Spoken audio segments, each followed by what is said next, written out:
ma ọ na-agụ alụ nwa onye ọbana ide mmiri awụkọta nke obe na-akpụ. O nwere ibe nsị ka m kwuo asị nka nye all my fans advice. Ịma na okwu m na-agbazi gị zadị iti a na-egere ibe mere na iti a na-egere okwu m bụ na iti bụ ị na-ekwu onye na ụmụ mana emechasịa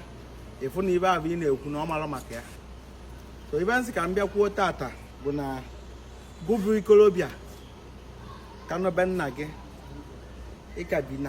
bi be nna gị and ị ka na-eri mama tankuma ife ọsọ ya bụrụ ya ka a gwa gị ezuzikatakwa na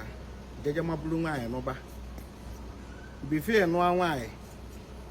have something doing. Advice o nwere onye ya enye oye mana m enye oye ka ọ wee baara gị before nụọ nwaanyị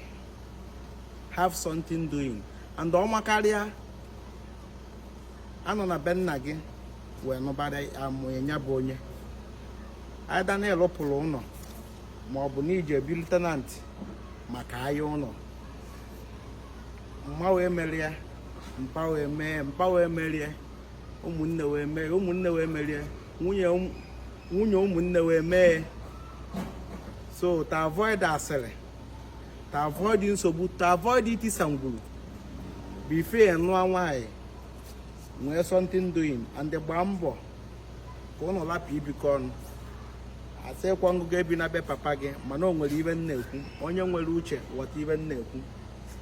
nwee something doing before nụọ nwaanyị. Mmadụ si ụnọ God na-provide gụ nụọ nwaanyị na o nwere ibe na-eme without nwere ibe ya na-arụ ụbọchị nwunye oyi eji operation mụ nwa ndị agwara na God will provide ụdị amụfa ya amụgụ ụdị amụfa ya ịfụsịa ibe ekwu maka ibe bụ ọrịa. So be careful were okwu m wee mere iwe. Anyị na-esu atịkpa, anyị na-enyekwa advice, ị na-aghọta anyị na-enyekwulu mmadụ aka fụ onye chọọ ka enyere ya aka fụ onye chọọ advice fụ onye chọkwu ka esori ya atịkpa na ọ bụrụ by force power anyị kwuo okwu